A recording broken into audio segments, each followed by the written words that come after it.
नमस्कार मित्रांनो, मराठी बोली या चॅनलमध्ये तुम्हा सगळ्यांचं स्वागत आहे. तर आज आपण आनंदी या मालिकेचा आजचा 24 ऑगस्टचा भाग खूपच जबरदस्त झालेला बघणार आहोत. कारण इथे आता मालक साहेबांचा BP झाला आहे. विद्याधरच्या चुकीमुळे मालक साहेब मोठ्या संकटात, तर आनंदी काढणार मालक साहेबांना या संकटातनं बाहेर आणि विद्याधरला दाखवणार त्याची लायकी. हे सगळं आपल्याला बघायला मिळणार. त्यामुळे मित्रांनो, व्हिडिओ स्किप न करता शेवटपर्यंत नक्कीच बघा. तर आजच्या भागामध्ये सुरुवातीलाच आता इथे विद्याधर मालक साहेबांना नको नको ते बोलत असतो. युगंधर दादा, एक माणूस म्हणून तू फेल झालाय, बघतोयस ना. अरे तू एक पोरांचा बाप होऊ शकला नाही आणि नवरा बी होऊ शकला नाही.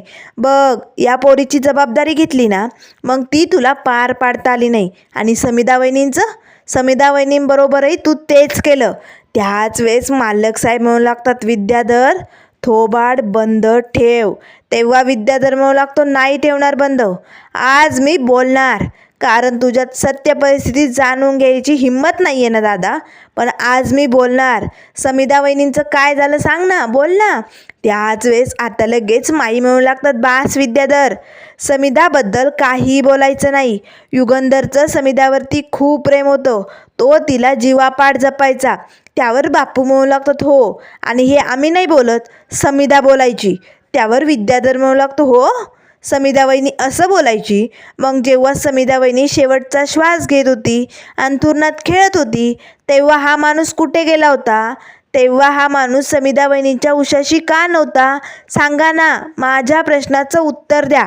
त्याच वेळेस शिल्पा म्हणू लागते, विद्याधर बास, आता बास कर. त्यावर विद्याधर म्हणू लागतो, नाही ताई, मी आता बोलणार. मला माहिती आहे या प्रश्नाचं उत्तर काय येते. कारण जेव्हा समिधा वहिनी शेवटचा श्वास घेत होत्या ना, तेव्हा हा माणूस फॅक्टरीत बसून नोटा मोजण्याचं काम करत होतो. बरोबर ना युगंधर? बोलतोय ना मी बरोबर? पैसे मोजण्याचंच काम चालू होतं ना. फक्त पैसा किती छापायचा, कसा काय करायचं, एवढंच काम येतं याला. दुसऱ्यांच्या जीवाची या माणसाला कधीही पर्वा नव्हती आणि नाही आहे. त्यामुळे आनंदी, हा माणूस तुझी साथ कधीच देणार नाही. जो माणूस पोरांचा होऊ शकला नाही, बायकोचा होऊ शकला नाही, तो तुझा काय होणार ग? अगं, हा माणूस नात्यामध्ये शून्य. आता मालक साहेब लय भडकतात. बास विद्याधर, आता मी सोडणार नाही तुला, असे म्हणत मालक साहेब विद्याधरची कॉलर जोरात आवळू लागतात. तेव्हा लगेच विद्याधर म्हणू लागतो, मार दादा, तुला मला मारायचे ना, मार, आज मी बी तेच करणार. त्यावर मालक साहेब म्हणू लागतात, काय करणार आहे तू? काय करणार आहे बोल ना. सांगितलं किती वेळा थोबाड बंद ठेव, पण नाही, आता तुला दाखवतोच मी. त्यावर लगेच विद्याधर म्हणू लागतो, करणार. माझ्या मनातली इच्छा आज मी पूर्ण करणार. दादा, मी तुझ्यावरती हात उचलणार. आता शिल्पामध्ये पडते. युगंधर सोड त्याला. युगंधर थांब, हे बघा असा तमाशा करू नका, बंद करा हे सगळं. त्यावर मालक साहेब म्हणू लागतात, शिल्पाताई, तू मध्ये पडू नको. आज या विद्याधरला मी सोडणार नाही आहे. माझ्यावरती हात उचलणार हा, बघू दे तरी मला. त्याच वेळेस आता सगळेजण विद्याधर आणि मालक साहेबांना सोडवण्याचा प्रयत्न करत असतात. पण विद्याधरही भडकतो आणि लगेच आता मालक साहेबांची कॉलर पकडतो. आज तर दादा मी माझी इच्छा पूर्ण करणार. आज मी तुला सोडणार नाही. दोघांची झटापट चालू असते. आता पृथ्वी, प्रांजल, मिताली सगळेजण त्यांना थांबवण्याचा प्रयत्न करत असतात. त्याच वेळेस आता लगेच मालक साहेबांना चक्कर आल्यासारखं वाटू लागतं. आता त्यांचे डोळे अतिशय पांढरे झाल्यासारखे झालेले असतात. त्यांना आता या विद्याधरचं समद बोलणं आठवत असतं. अरे, जो माणूस पोरांचा होऊ शकला नाही, बायकोचा होऊ शकला नाही, तो इतरांचा कुणाचाच होऊ शकत नाही.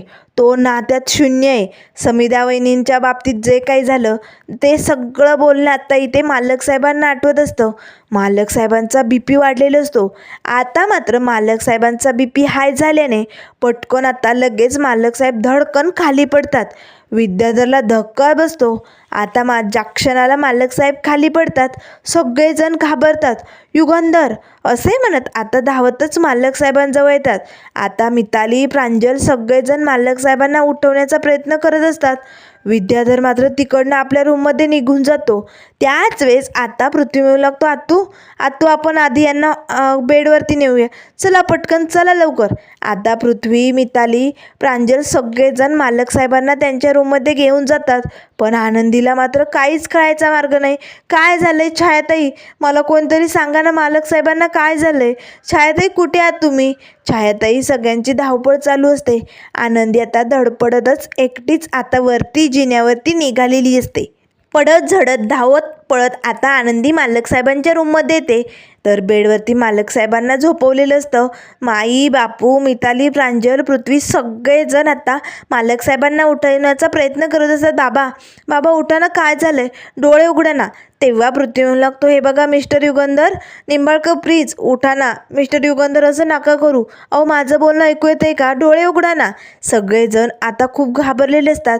तेवढ्यात धडपडत आनंदी येते आणि पटकन बेडजवळ येऊन धडपडते. मालक साहेब कुठे आहात तुम्ही?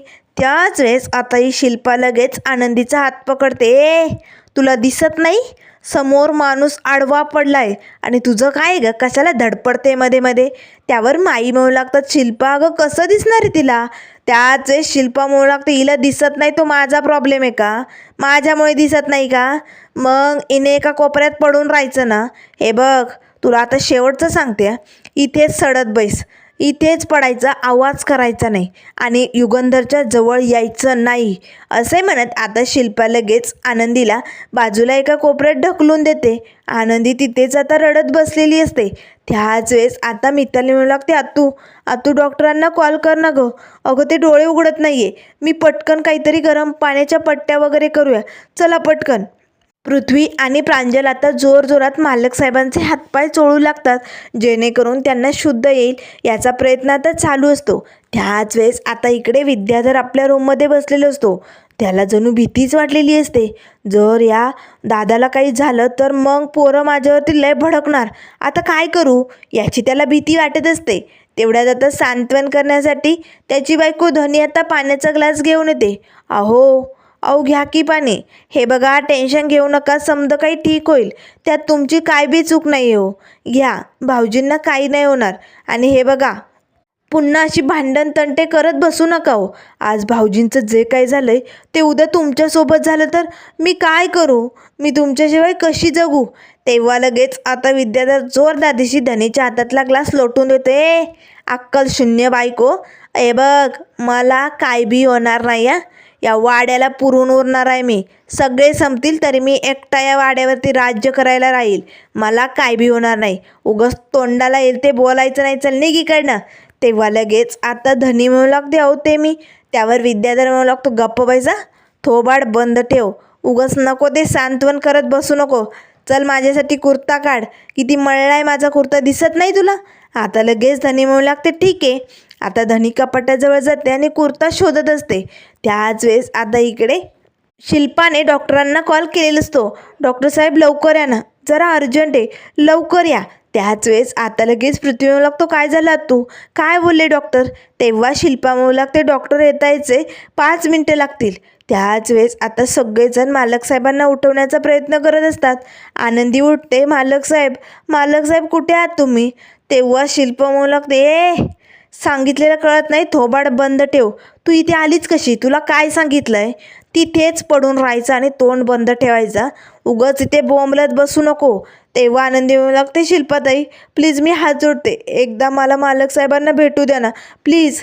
त्यावर लगेच आता शिल्पा म्हणू लागते, जमणार नाही इथेच पडून राहायचं. तुझ्या नारड्यात बोळा कोंब आहे ना, आवाज बंद कर, बोंबलू नको. त्यावर लगेच माई म्हणू लागतं, शिल्पा अगं असं काय करते? अगं तिचा नवरा आहे ना, भेटू दे ना तिला एकदा. त्यावर शिल्पा म्हणू लागते, नवरा हिचा? तुम्ही गेला होता का यांच्या लग्नात अक्षता टाकायला? हिचा नवरा नाही आहे तो फक्त माझा भाऊ आहे. आनंदी, तुला जर या रूममध्ये राहायचं असेल तर एका कोपऱ्यात पडून गुपचूप बसायचं, मध्ये मध्ये लुडबुड करायची नाही. त्यावर लगेच आता बापू म्हणू लागतात, शिल्पा अगं असं काय करते? हे बघ आपल्या युगंधरची तब्येत अचानक बिघडली, भेटू दे ना तिला. त्यावर लगेच शिल्पा म्हणू लागते, जमणार नाही, पड तिकडे. आता ती पुन्हा आनंदीला ढकलून बाजूला लोटून देते. त्याच वेळेस आता माई म्हणू लागतात, या पोराच्या मागे बी काय लागले ना कुणास ठाऊक, काय झालं असेल याला, असा का निश्चित पडलाय हा. सगळेजण खूप टेन्शनमध्ये असतात. तेवढ्यात लगेच आता डॉक्टर घाईघाईतच हॉलमध्ये आलेले असतात. तेव्हा छायाताई म्हणू लागतात, डॉक्टर साहेब आलात तुम्ही, बरं झालं. मालक साहेबांना बरं वाटत नाही हो, लय तब्येत बिघडली त्यांची, चला पटकन. छाया आता पटकन मालक साहेबांच्या रूमकडे डॉक्टरांना घेऊन निघालेली असते. तेवढ्यात हॉलमध्ये आता शलाका येते. या वेळेला इथे डॉक्टर, नेमकं या डॉक्टरचं इथे काय काम आहे, आणि ते पण डॉक्टर वरती का गेलाय. मला बघावं लागेल, नक्कीच या वाड्यात मोठं काहीतरी घडलंय असं वाटतंय मला. असे म्हणत आता शलाका तातडीने विद्याधरच्या रूमकडे येते. आता विद्याधरला कुर्ता घालायचा असतो, तो बनेनवरती बसलेला असतो. तेवढ्यात शलाका धावतच बेडरूममध्ये येते. सॉरी, हे बघ विद्याधर, मला तुझ्याशी जरा बोलायचं होतं. आता मध्येच शहाणपणा मारायला धनी येते. तुला लाज नाही वाटत का गं? असं नॉक न करता दुसऱ्यांच्या रूममध्ये तू अशी येऊच कशी शकते? हे बघ, ही आमची बेडरूम आहे. तू अशी न विचारता त्या बेडरूममध्ये येण्याची हिंमत केलीच कशी? तुला जरा पण मनाची काही वाटत नाही? तेव्हा लगेच शलाका म्हणू लागते, धने तोंडाला आवर घाला. त्यावर धनी म्हणू लागते, जमणार नाही, चूक तुझी आहे. कुणाच्याही बेडरूममध्ये घुसताना काहीच कसं वाटत नाही गं. आता मात्र विद्याधर म्हणू लागते, धने. तेव्हा धनी म्हणू लागते, थांबाव तुम्ही, हिला आज मी दाखवतेच. हे बघ, तुझी हिंमत कशी झाली असं डायरेक्टली आमच्या रूममध्ये येण्याची. त्यावर लगेच शलाका म्हणू लागते, कसं आहे ना धने, मी हॉलमध्ये आले होते, हॉलमध्ये कोणी दिसलं नाही म्हणून मी तातडीने इकडे आले. त्यावर लगेच आता धनी म्हणू लागते, अच्छा, म्हणजे हॉलमध्ये कोणी नसलं तर लोक डायरेक्ट बेडरूममध्ये जातात का? असं कोणी वागतं का? चल निघ रूममधनं बाहेर. तेव्हा विद्याधर म्हणू लागते, धने कुर्ता आण इकडे, आण लवकर. आता लगेच धनी पटकन कुर्ता विद्याधरला देते. अहो, तुम्ही या शलाकाला जायला सांगा, जा पटकन. त्यावर लगेच विद्याधर म्हणू लागतो, चल निघ धने, तू निघ रूमच्या बाहेर. तेव्हा धनीला धक्का बसतो, मी कशाला? त्या शलाकाला काढा की आपल्या रूममधनं बाहेर. त्यावर विद्याधर म्हणू लागतो, थोबाड इकडचं इकडं करे ना, निघ म्हटलं ना बाहेर, निघायचं. विद्याधर धनीचा हात पकडतो आणि ओढतच तिला तिकडनं बाहेर घेऊन जातो. दरवाजा बंद कर, चल निघ इकडनं. त्याच वेळेस आता विद्याधर लगेच धनीच्या तोंडावरती दरवाजा बंद करतो. पण धनी मात्र त्या दोघांचं बोलणं ऐकण्यासाठी तिथेच थांबलेली असते. तेव्हा विद्याधर म्हणू लागतो, बोल शलाका, ही धनी पण ना एक नंबरची आऊट आहे. देवाने पण ना अशी अक्कल शून्य आऊट बायको माझ्या गळ्यात का बांधली ना तेच कळत नाही. त्यावर शलाका म्हणू लागते, विद्याधर, अरे मला कळत नाही, हवेलीत काय चालू आहे? अचानक यावेळेस डॉक्टर एवढे घाईत का आलेत आणि वरती रूममध्ये का गेलेत? नेमकं झालं आहे काय? त्यावर विद्याधर म्हणू लागतो, लय भयंकर कांड झालं या हवेलीत आज, मोठा राडा झाला आहे, मला लय भ्या वाटायला आहे गं. त्यावर शलाका म्हणू लागते, विद्याधर, अरे झालं आहे काय, सांगशील का? त्यावर विद्याधर म्हणू लागतो, शलाका, लय मोठा राडा झाला आहे गं, आणि या सगळ्यात आता सगळं माझ्यावरती येणार. तेव्हा शलाका म्हणू लागते, सांगशील का सविस्तरपणे? आता जे काही भांडण तंटे झाले होते, जटापटी झाल्या होत्या, ते सगळं काही आता शलाकालच्या कानावरती विद्याधरने घातलेलं असतं. तेव्हा विद्याधर म्हणू लागतो, आता जर त्या युगंधर निंबाळकरला काही झालं ना तर अवघड आहे. तेव्हा शलाका म्हणू लागते, विद्याधर, मी विचार केला होता त्यापेक्षाही जास्तच भयंकर काहीतरी घडलंय बरं का, पण यात फायदा आपलाच आहे विद्याधर. त्यावर विद्याधर म्हणू लागतो, शलाका, त्या युगंधरला काय व्हायचं तो जगू दे मरू दे, याच्याशी मला काही घेणं देणं नाही आहे. त्याच्याबद्दल मला आपुलकी वाटतच नाही. पण कसं आहे ना, जर या युगंधरला काही झालं तर ही पोरं माझ्या बाजूनी नाही राहणार, माझ्या विरोधात जाणार, आणि मला असं होऊ द्यायचं नाही आहे. कारण आजवर या पोरांना माझ्या बाजूने वळवण्यासाठी मी काय काय केलं हे तुला चांगलंच माहिती आहे शलाका. जर मला या साम्राज्याचा राजा व्हायचं असेल तर या पोरांना माझ्या मुठीत ठेवलंच पाहिजे, आणि जर या पोरांच्या बापाला माझ्या चुकीमुळे काही झालं तर ही पोरं माझ्या बाजूने येणारच नाही, उलट माझ्या विरोधात जातील, आणि मला असं होऊ द्यायचं नाही आहे शलाका. त्यावर लगेच आता शलाका म्हणू लागते, विद्याधर, असं काही होणार नाही. तुझं काम कसं असतं, एक गाव दोन तुकडे, तसंच काहीतरी करूया आपण. त्यावर विद्याधर म्हणू लागतो, शलाका, म्हणजे तुझ्या डोक्यात काही शिस्त आहे का? काय प्लॅनिंग आहे मला तरी सांग. आता धनी या दोघांचं बोलणं गुपचूप ऐकत असते. तेव्हा लगेच शलाका म्हणू लागते, विद्याधर, तुझ्या कपाटाला हात लावलं तर चालेल? तेव्हा विद्याधर म्हणू लागतो, चालेल की, काय सांगायचं आहे बोल लवकर. आता शलाका त्याच्या कपाटाजवळ जाते आणि पटकन कमरेचा जो बेल्ट असतो ना तो बेल्ट घेऊन येते. घे, हा बेल्ट घे. आता मात्र सगळा प्लॅनिंग इथे शलाकाने विद्याधरला सांगितलेला असतो आणि तो बाहेर उभे असलेल्या धनीनेही ऐकलेलं असतो. धनी आता तिकडनं निघून जाते तेव्हा विद्याधर तो बेल्ट हातात गुंडाळतो. वाह शलाका, काय डोकं लावलंय ना तू, आता एक नंबर भारी काम होणार असे म्हणत आता विद्याधर हसू लागतो. तर इकडे आता डॉक्टर साहेब मालक साहेबांचा चेकअप करत असतात. आनंदी सगळेजण भीतीने अगदी घाबरून गेलेले असतात. तेव्हा मालक साहेब म्हणू लागतात, त्यांचा BP खूप हाय झालाय, त्यांची परिस्थिती खूप क्रिटिकल आहे. 240वरती हाय झालाय त्यांचा BP आणि अशा परिस्थितीत त्यांना काहीही होऊ शकतं.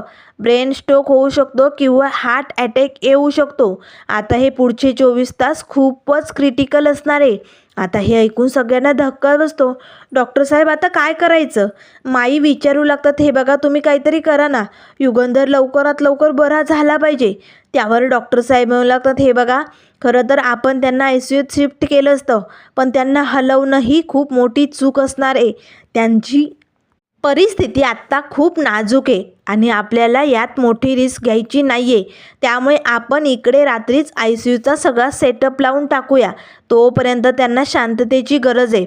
इथे त्यांना त्रास होईल असं काहीही करू नका आणि थांबूही नका. तुम्ही बाहेर जा, मला ट्रीटमेंट करू द्या, मी त्यांच्यावरती लक्ष ठेवतो. आपल्याला क्षणाक्षणाला त्यांच्यावरती लक्ष ठेवावं लागणार आहे. त्याच वेळेस शिल्पा म्हणू लागते, मिताली, प्रांजल, माई बापू चला आपण इकडनं बाहेर जाऊयात, चला बरं पटकन. त्याच वेळेस आता सगळेजण तिकडनं बाहेर निघालेले असतात.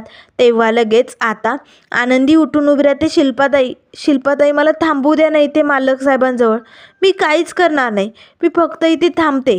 त्यावर शिल्पा म्हणू लागते, तुला सांगितलेलं कळत नाही, हे समजा तुझ्यामुळे होतं या, तुझ्यामुळे माझ्या युगंधरच्या आयुष्यात ही अशी फडफड चालली.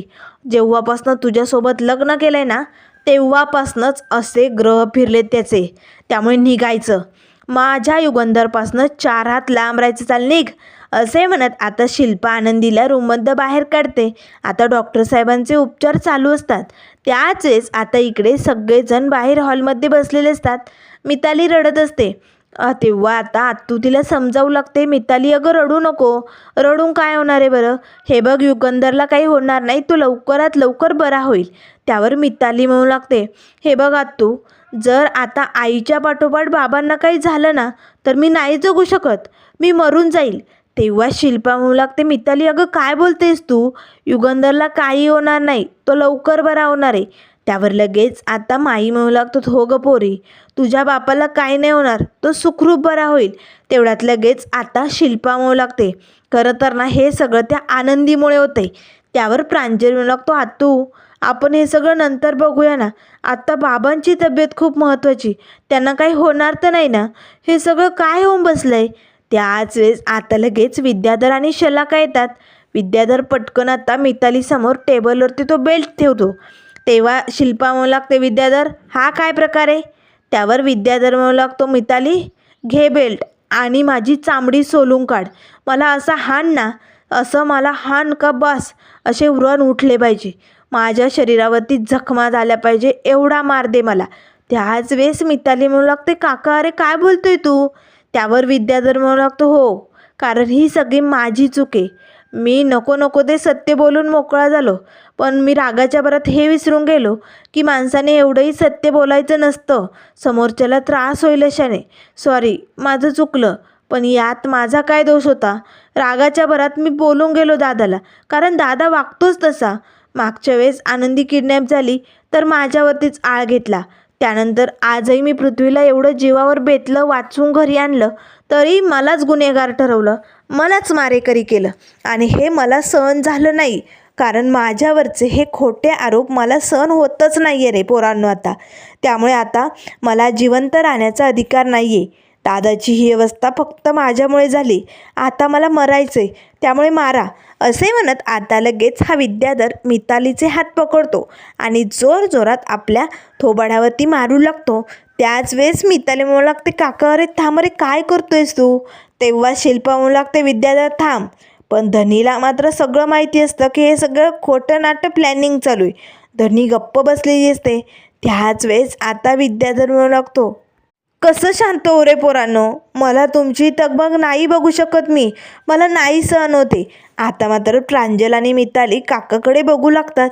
तर त्यानंतर मित्रांनो पुढील भागामध्ये आपल्याला बघायला मिळेल. इथे आता आनंदीचं किचनमध्ये काम चालू असतं. विद्याधर आता पांढरी साडी घेऊन येतो, आनंदीच्या अंगावरती फेकतो. घे आनंदी, 4 शब्द खरे काय सुनावले तुझ्या मालक साहेबाला. अगं तू अंथरुणाला खेळलाय, आता तर पुढे त्याचं काय होईल ग. तो कदाचित या जगातून निघून जाईल, मग तुला ही पांढरी साडीच घालावी लागणार ना. असे म्हणताच आनंदी भडकते. गॅसवरती गरम तवा असतो, तो उचलते आणि जोरदार दिशी विद्याधरच्या थोबाडावरती चांगलाच फटका देते. आता गरम तव्याचा शिक्का या विद्याधरच्या गालावरती उमटलेला असतो. आई ग करत असे विद्याधर धपकन खाली पडतो. तेव्हा आनंदी तवा दाखवतच म्हणू लागते, ए माझ्या सौभाग्यापासनं 4 हात लांब राहायचं. एक गोष्ट कान उघडे ठेवू ऐक, जर मालक साहेबांच्या जीवावर उठण्याचा प्रयत्न केला ना, आत्ता फक्त गरम तव्याचा शिक्का कळलाय, पुढच्या वेळेस ना जाळून टाकेन उभा, लक्षात ठेव. अशी आता धमकी या आनंदीने विद्याधरला चांगली सुनावलेली असते. विद्याधर घाबरतो, पण आता मालक साहेब या संकटातनं कधी बाहेर निघणार, पुढे काय काय होणार हे सगळं आपल्याला बघायला मिळेल. त्यामुळे मित्रांनो, अशाच मालिकेंच्या अपडेट पाहण्यासाठी चॅनलला लाईक करा, सबस्क्राईब करा. व्हिडिओ पाहिल्याबद्दल धन्यवाद.